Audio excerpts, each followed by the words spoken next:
Thank you very much for this opportunity and come and speak to this audience. I'm a little bit nervous now that I've been warned that people are going to try to ask me tough questions. I'll just warn you that to my body it's about 4:30 in the morning, so if I'm a little bit slow answering the questions, I want to have some reason. Here are my disclosures. And as a little bit of background, what I really think about is how are we going to make a path forward to defining new effective targets and new therapeutic strategies. And now I'll come back to the question that targets and strategies aren't the same thing, but to do it for esophageal and gastric cancer. So at the beginning, some of the key things we have to do is really just get to the basis of cancer pathophysiology for these cancers, to identify the rational subtypes, as we'll be talking about coming up. And then once you have these different subtypes, identifying the targets and the dependencies and different rational biomarkers that will help us build towards better therapies. But beyond that, and this is going to be an important point, which addresses the question that came up earlier about really can we move these targets forward to therapy, is then how do you build from targets to effective therapies? And really that's going to be a question of going beyond the right drug for the right patient. So as background, we've heard a lot about how we know that gastric cancer is a heterogeneous disease. We know we have different histologic subtypes. We know we have different anatomic subtypes. We know we have potentially different disease in the East and the West, as well as different molecular classes, but we've historically treated this with a rather one-size-fits-all approach. Making life even more complicated is not only the question of gastric cancer, but how to think of this cancer in light of esophageal cancer, where now you have esophageal squamous, esophageal adeno, GE junction cancer, and esophageal and gastric cancer with the different subtypes. And we have these arguments for good reason about, should we be considering esophageal adeno and gastric adeno the same or different? Should we lump together GE junction in the gastric bucket or the esophageal bucket? And also now that we have some new data about gastric cancer, does that allow us to revisit the questions about East versus West and esophageal versus gastric? Now, to cut to the chase, I was very lucky as I was getting my lab off the ground to be able to be one of the leaders of the Cancer Genome Atlas projects in esophageal and gastric cancer. So what this study is it's a comprehensive molecular analysis across multiple platforms, copy number, mutations, expression, microRNA, and so forth, on high-quality pieces of tissue without any neoadjuvant therapy from all across the world. And because it was all across the world, the clinical notation, the clinical therapy for these samples is rather variable. And so it's not a good data set for asking really nuanced questions about, patients who got ECF versus Folfox and so forth, because the clinical data are very variable, but it's actually a good way to really think about the underlying disease biology itself. And so far, phase 1 of our project, which we've published, is 295 gastric cases. And the second phase, which we're actively analyzing and working on the paper right now, is going to be a broader, looking over 500 cases spanning esophageal and gastric. And I'll show a little bit of early data from that as well in this talk. And so what we try to do is both uncover what's the real taxonomy of gastric cancer, but also try to do it in a way that makes sense and is actually clinically applicable. You could develop a classifier that involves spending, $50,000 per patient on a million omic test, but then you can't really use that in real life. So what we wanted to do was to do something that was more simple and usable. So we wanted to use our bigger molecular data to really distill down and pick some of the key features that would allow us to have a simple classifier to use in real life. So we used the complex data to pick classifiers, and then ultimately our classification was based upon these more simple classifiers, not the complex data. And so this is what we did. We took each of the individual platforms and we saw how they broke apart. So if you looked at, for example, copy number, you see some tumors with high copy number, some with low copy number. If you look at mutation rates, you see some with really high mutation rates, some with fairly high, and some with more standard mutation rates. If you look at DNA methylation, you see different classes, with some tumors with very high and some more modest rates of methylation. If you look at gene expression, you see the same thing. Now, you could imagine, as you look at these different platforms, that the way that this organizes could be completely random. It could be that the copy number group you're in over on the left has nothing to do with which, the methylation group you're doing, or nothing to do with which mutation rate group you're in. They could be totally independent factors. We actually found that wasn't the case when we did what's called a cluster of clusters. Take these cluster assignments and put them together. We found an internal logic to these data. There were a number of different samples that all shared the same features. Sorry, I'm having a little trouble with this pointer. Here we go. For example, there were a group of samples that all shared certain features which happened to be also microsatellite unstable. There were a group of samples that shared features which are mostly diffuse or EBV or had aneuploid genomes. Now, the presence of EBV, the presence of MSI, had nothing to do with how we categorize these. It happened to be that tumors that shared features also had EBV. They also had MSI. So we developed this rule-based classifier where we took out some of these simple features, and again, we classified tumors first by the presence or absence of EBV, then by the presence or absence of MSI, splitting the rest of the tumors by their copy number status into those which are chromosomally unstable or genome stable that I'll come back to. Now, this view of these cancers was not at all independent from prior histologic views. So, for example, our genome stable group was overwhelmingly comprised of diffuse type tumors, although there were tumors of diffuse histology that spanned every group. As well, anatomically, there was a clear gradation that tumors more proximally had many more of these SYN categories, whereas the MSI and EBV were found more commonly, more lower down in the more distal gastric organ. And so if you look at these tumors based on their molecular features, a few things will jump out. So again, here the EBVs had high methylation, and EBV, MSI, and genome stable all had fairly flat copy number. Microsatellite unstable tumors, as you'd expect, had very high mutation rates, and again they shared the low copy number. The aneuploid tumor or SYN tumors are really characterized by these very wild and wacky copy number patterns. You see here where areas of blue are where you have gain of chromosomes, areas of, blue is loss and red is gain. And then we were left, with the genome stable group really being ones that lacked these other features. They lacked the aneuploidy, lacked the hypermutation, and lacked the hypermethylation, and so that was what's left. We called them genome stable. And to show the importance of looking at these data from different angles, I think this figure is helpful because this shows just the unsupervised clustering of the DNA methylation data. And so by itself, you see a group with distinct methylation, which were basically all the EBV positive tumors. EBV was not used in this classifier, but by unbiased clustering, you find them all in the same group. And these EBV tumors, despite their strong methylation, lack the MLH1 methylation that you see overwhelmingly here in the tumors that are MSI. The MSI tumors have stronger methylation, but not to the same degree of EBV. And by pulling out EBV as a distinct group, you could find other features. So, for example, when you look at the somatic mutations, you see that PI3 kinase mutations are not equally spread over the subtypes. The EBV tumors have a preponderance, as do the MSI.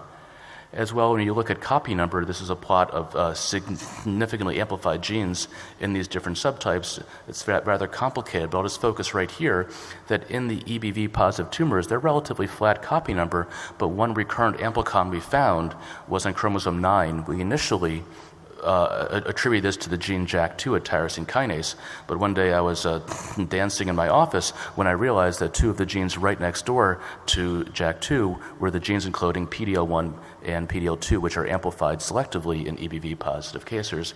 And not only that, you see that the PD-L1, PD-L2 expression is higher in these tumors, also noticeably a bit higher in MSI. And this makes perfect sense. These are a virally infected cancer, which are trying to survive in the setting of strong lymphoid infiltrates. One way for them to survive is to amplify and overexpress PD-L1. And it was mentioned earlier, we have followed up on this work looking at PD-L1 staining using the antibody developed by Gordon Freeman in a wider set of samples.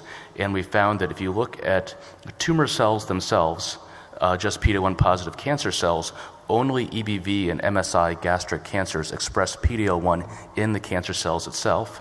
Now, there are PD-L1 positive immune cells in other populations, although there are more immune cells in EBV and MSI, but the patterns are different. So in both EBV and MSI, there are PD-L1 positive immune cells that infiltrate the tumor, whereas the EBV negative MSS tumors, while there are PD-L1 expressing immune cells, they are pretty much exclusively at the tumor border.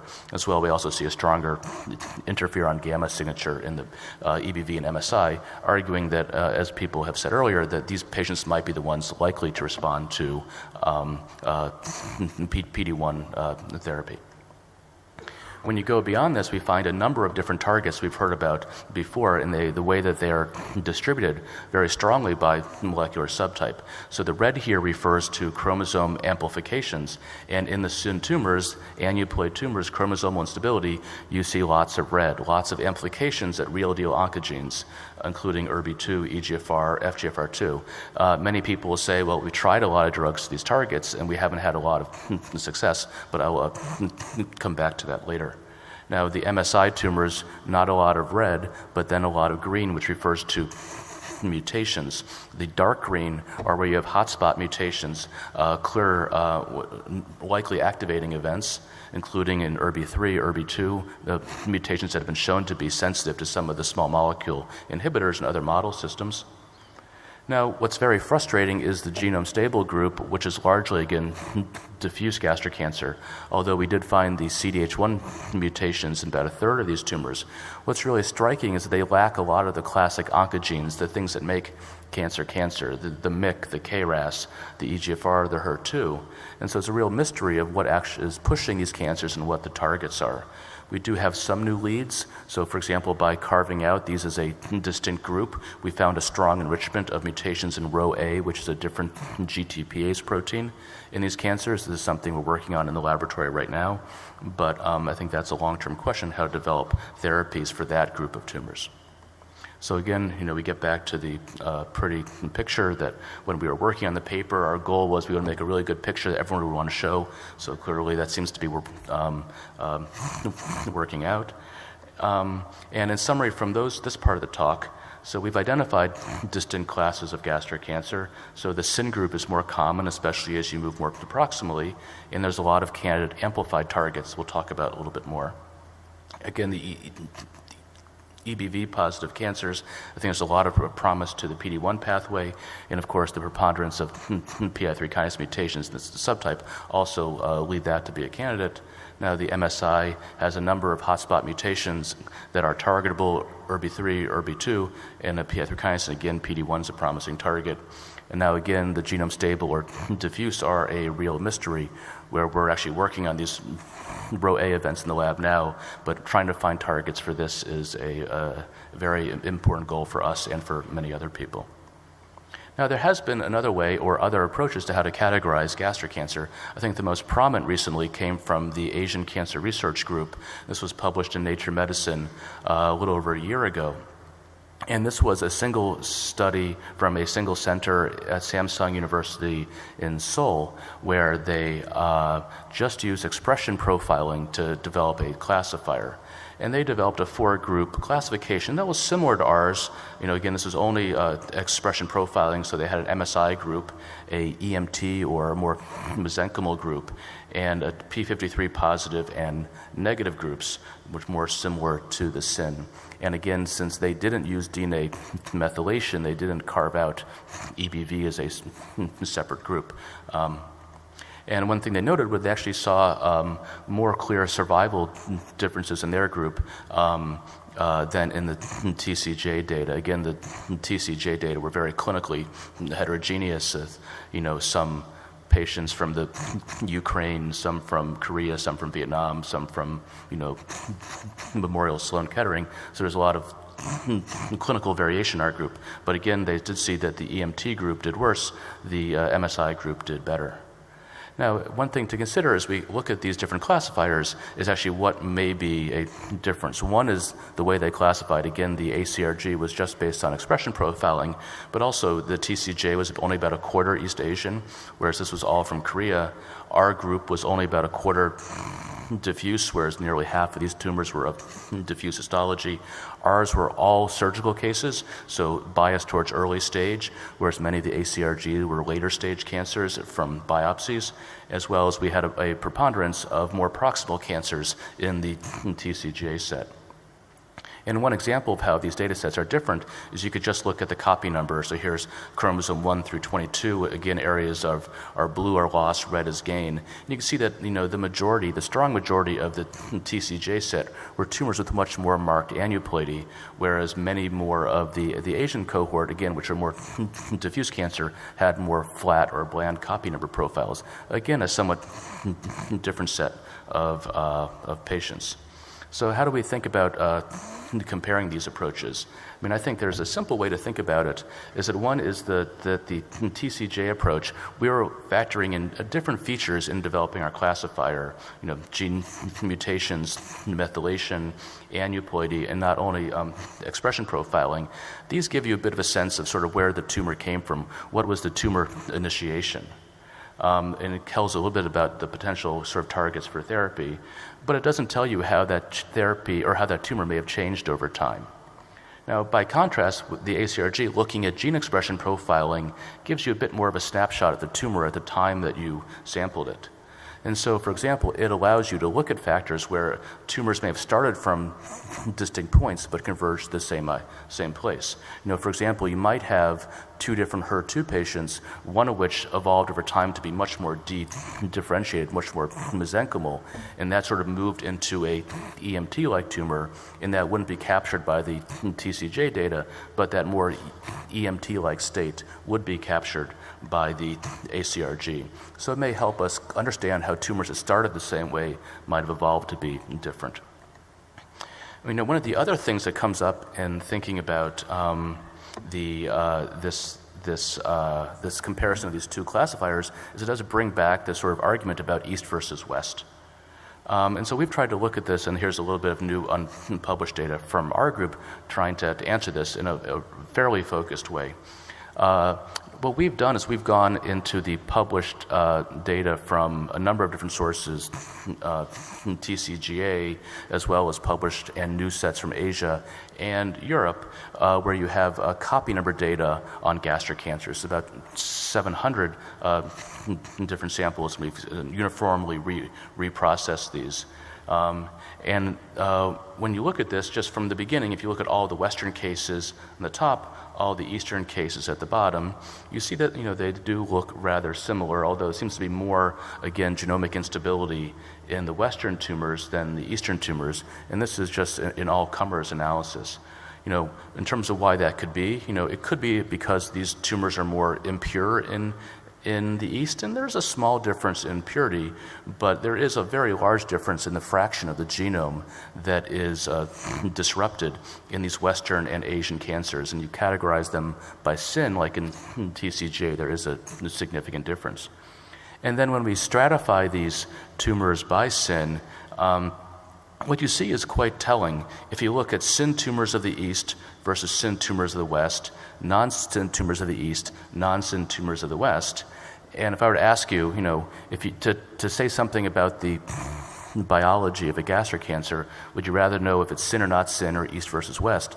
Based on this, you'd say that the molecular features seem to have, quite some bearing, and that, clearly if you're going to compare East versus West, you have to correct for the sin versus non-sin.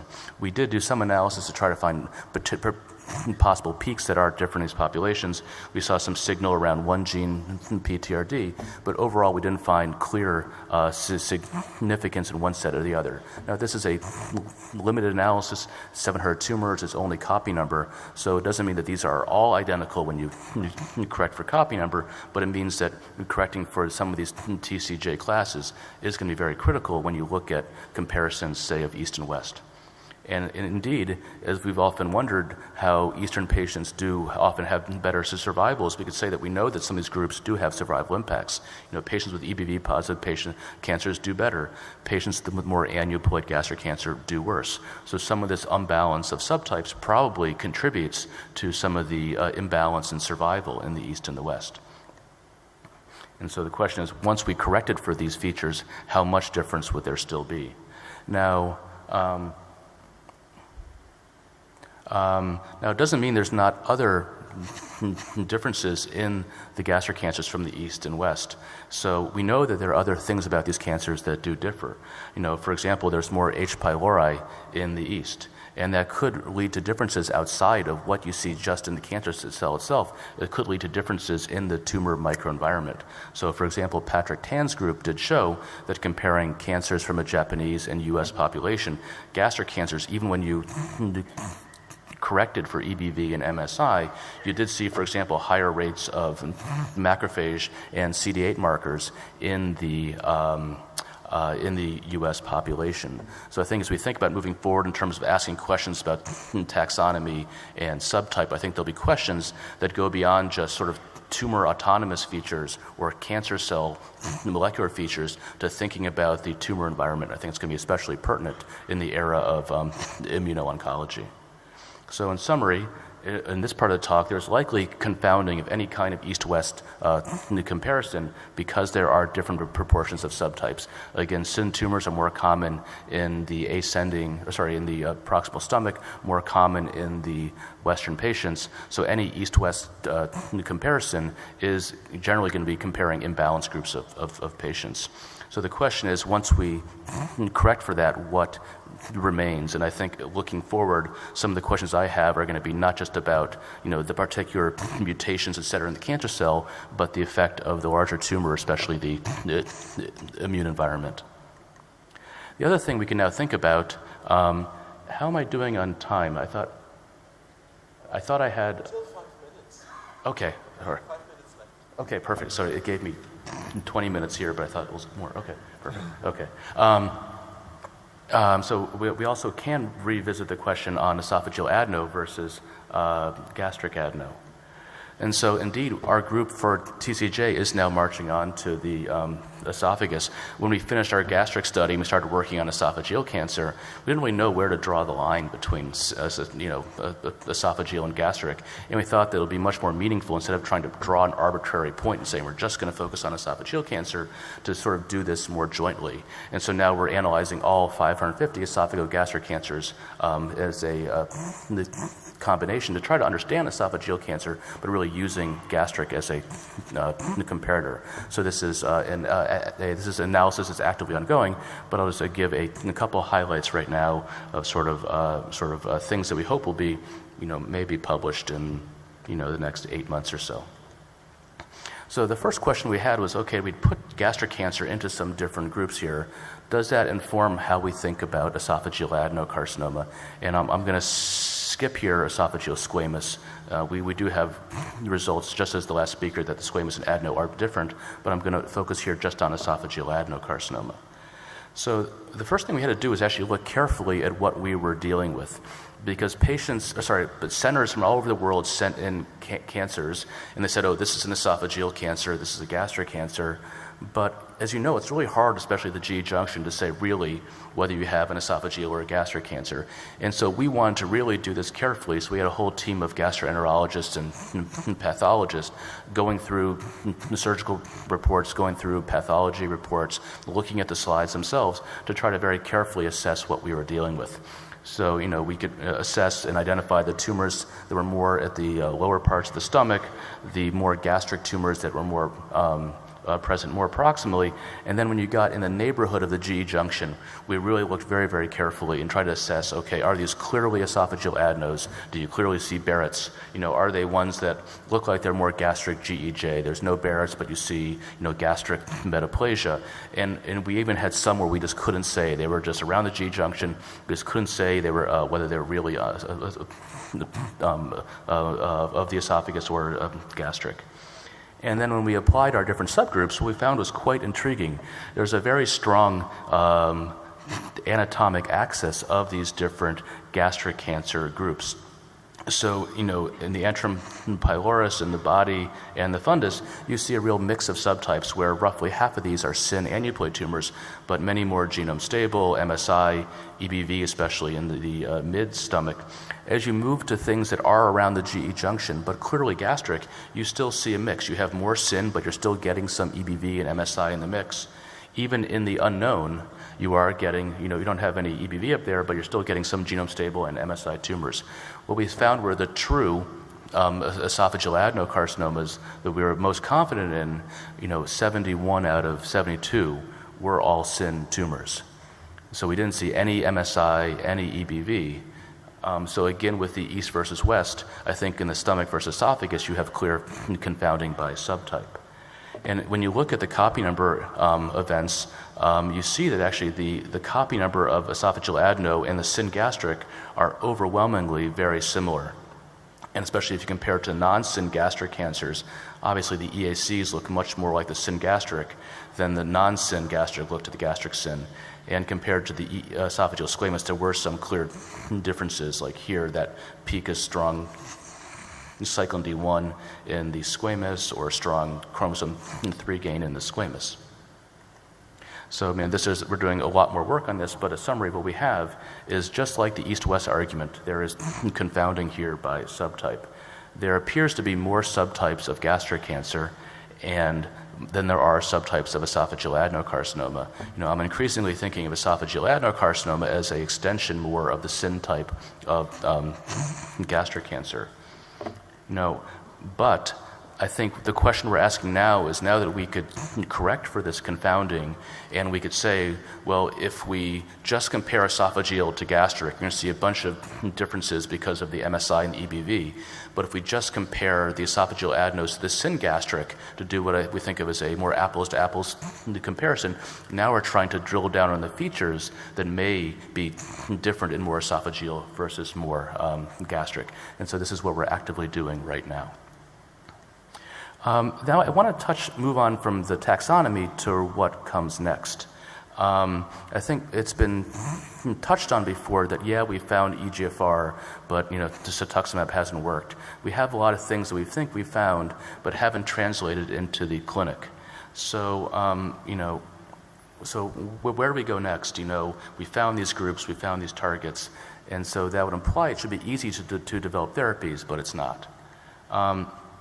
It's actually ironic. So today is June 30th. It was actually exactly 10 years ago today. It was the last day of my first day of clinical fellowship. It's my last day of running around the hospital. And what I was going to do at the end of my clinical fellowship was I was going to move into the lab and study the cancer genome. And this was shortly after the exciting times in lung cancer with the EGFR story that broke. And I was going to work in the lab of one of the guys who actually found EGFR mutations in lung cancer and had shown that if you could find the right mutation, give the right drug to the right patient, you could have something wonderful happen. And so my simple thinking 10 years ago was, okay, I'm going to go into the lab and I'm going to say some gastric cancers have gene X, some have gene Y, some have gene Z. So it's just going to be just like, EGFR, ALK, and ROS in lung cancer. So it's going to be easy. You just give them anti-X, anti-Y, anti-Z. But that hasn't worked out. And it's really notable looking again at the results from the TOGA trial. So again here, this is the best we have, where you have a biomarker select population. These are people who are ERBB2 positive, you give them the right drug, and what you do is you improve survival by 2.5 months, improve the survival rate by 35 to 47%. So where's the problem here? If my goal was to find the genes that impact therapy, and the best we're going to do is improving survival by 2 months, I should probably find a different line of work. And so it's important to think, what are the barriers and how we move this forward? So first of all, genome-guided therapy is not a panacea. So gastroesophageal cancer is not CML. It's not EGFR mutant lung cancer. I think actually CML and EGFR lung cancer are the exceptions rather than the rule. I think the rule is, maybe gastroesophageal is the rule at the nth, but the rule is that simple monotherapy does not work, and we have to move beyond the right drug for the right patient. And so we talk a lot about resistance in cancer. Like in lung cancer, we think about the resistance as acquired resistance. You have the EGFR mutant patient, you give them the erlotinib, the tumor gets better for a year, then it comes back, and we think, what's the etiology? And so it's a T790M mutation. When we're thinking about resistance in gastroesophageal cancer, we're thinking about de novo resistance. You have what looks like a good target, you have what you think is a good drug, but things aren't working. And so the question is now, how do we make things work when you have what looks like a good target and a good drug? There's different etiologies. There's thinking about the genome or the non-genome. This is a huge topic in itself, and this is probably most of what my lab is doing now, is trying to think about these questions. So there's different reasons that the right drug for the right patient may not work. The first is in the cancer genome. Actually, unlike the data shown from Singapore, I actually think that these tumors are more complex in the genome. And this is a paper we published a few years ago just looking at ERBB2 amplified gastroesophageal cancer. And over half the tumors had a second oncogene in them that could be a possible etiology of failure versus cyclin E1, CDK6, or co-amplification of EGFR or MET or PI3 kinase. And we showed in model systems that you didn't have to just hit ERBB2, you had to hit ERBB2 and the second oncogene to get therapy to work. Now, this has been shown true in patients. This is a paper from Eunice Kwok and colleagues at Mass General in Boston, where they actually had a patient on a MET trial who was not responding to a MET inhibitor, and they figured out the patient was MET ERBB2 co-amplified, and actually the combination of MET and ERBB2 was effective. And this also raises the questions of tumors being heterogeneous. This is a huge question. This is something we're working on actively. Often we do profile the part of the primary tumor and make assumptions that what we want to treat in the MET is the same. We don't know if this is the true. And I think we've seen very good data actually from the Cunningham group in a paper published in Cancer Discovery just a few months ago, looking at why did FGFR2 inhibitors not work. Or when they work in some patients. And what's notable is the patients in whom we're having responses were the patients where the FGFR2 amplification was more homogeneous in the tumor, not where it was spotty. Also, it was what the patients who had FGFR2 positive signal in the circulating DNA. So tumor being heterogeneous could be a barrier to the benefit. As well, I want to think about non-genome etiologies of resistance. So we'll just go back to think about RAF. We had wonderful RAF mutations leading to responses, transient melanoma, the exact same mutation, the exact same drug. In colon cancer, it didn't work. We figured out where you had to go back to the laboratory to understand why it didn't work. You had to go back and figure out that the flux through EGFR was a possible culprit, and you had to then evaluate combination therapies. Now, you could have known this from the clinical trial if you had done the biopsies, as Ryan Corcoran did, showing that RAF monotherapy in melanoma had great blockade of phospho-ERK, but even just RAF-MET combination in colon cancer didn't hit the pathway as well. That was telling you weren't hitting the pathway. And so I think we have to do the same kind of work in gastroesophageal cancer to figure out how to build the right combinations. And so I think when I went to the lab 10 years ago, I was thinking I was going to learn how to play archery. I was going to find the target, hit the target. I think what I've learned now is for treating gastroesophageal cancer, it's not archery, it's more a game of chess. You have to find the right target, but then think what the cancer is going to do next and build the combinations. So in summaries, so far genome-based therapies don't have a lot of role in gastric cancer, but there's a lot of opportunities. There's a lot of great targets, and I summarized before. You have these different groups, you have different biomarkers, different candidate approaches in each group. And looking at these groups can also help us address questions such as esophageal versus gastric and east versus west. And now we have to move forward, but we can't move forward thinking that this is just going to be like CML and EGFR mutant lung cancer. We have to move forward thinking about the complexity and really learning how to build more effective combination approaches for these cancers. And so with that, I thank people in my laboratory and thank the larger membership of the Cancer Genome Atlas group, and to thank all you for your time.